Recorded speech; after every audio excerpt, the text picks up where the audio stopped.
இது எங்கள் ஊர் சைடில் நடக்கிற ஒரு பெரிய சித்திரை திருவிழா. சித்திரை மாதம் நடக்கிற மாரியம்மன் கோயில் திருவிழா தான் இது.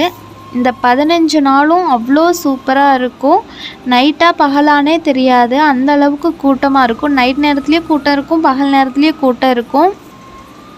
இந்த 15 நாளும் கம்பத்துக்கு தண்ணி ஊற்றுறவங்களும் இருக்காங்க.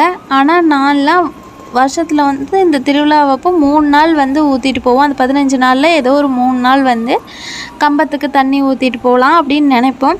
ஒவ்வொரு வருஷமும் மொதல் டைம் கம்பத்துக்கு தண்ணி ஊற்றிட்டு போவோம், செகண்ட் டைம் வர முடியாமல் போயிடும். அப்படி தான் இந்த 3 வருஷமாக நாங்களும் பூவோடு எடுக்கலாம், இந்த வருஷம் எடுக்கலாம், அடுத்த வருஷம் எடுக்கலாம்னு நினச்சிட்டே இருக்கிறோம். ஏதோ ஒரு தடங்கள் எடுக்கவே முடியாமல் போகுது. பார்ப்போம் அடுத்த வருஷமாவது எடுக்க முடியுதான்னு.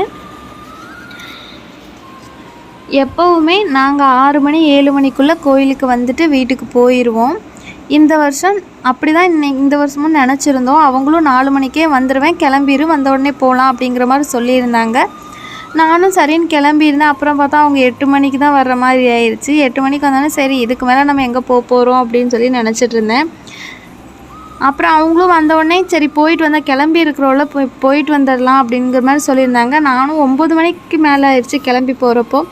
இந்த டைமில் போனோன்னா எப்படி இருக்குமோ அப்படின்னு நினச்சிட்டு போனால் நாங்களே 10 மணிக்கு தான் வந்திருக்கோம். எங்களுக்கு பின்னாடி 100-200 பேர் நிற்கிறாங்க. அந்த நேரத்தில் கூட அவ்வளோ கூட்டமாக இருந்தது.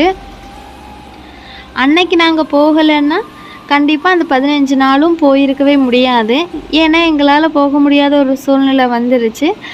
அந்த வருஷமும் எங்களால் பூவோடு எடுக்க முடியல. பரவாயில்ல, அன்னைக்கு ஒரு நாளாவது போய் கம்பத்துக்கு தண்ணி ஊற்றிட்டு திருப்தியாக சாமி கும்பிட்டுட்டு வந்தோம் அப்படிங்கிறது ஒரு பக்கம் ரொம்ப ஹாப்பியாக தான் இருந்துச்சு. இருந்தாலும் ஒரு சைடு பூவோடு எடுக்க முடியலையேன்னு கொஞ்சம் வருத்தமாக தான் இருந்தது. பரவாயில்ல, எங்களுக்குன்னு ஒரு பெரிய வேண்டுதல் இருக்குது. ஒரு வேளை அந்த வேண்டுதல் நிறைவேறினதுக்கப்புறம் தான் நாங்கள் பூவோடு எடுப்போமோ என்னவோ தெரியல.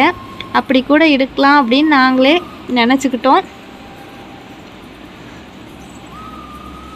அப்புறம் சும்மா சாமி தான் கும்பிட முடியல, போய் சும்மா சுற்றி பார்த்துட்டு வருவோன்னு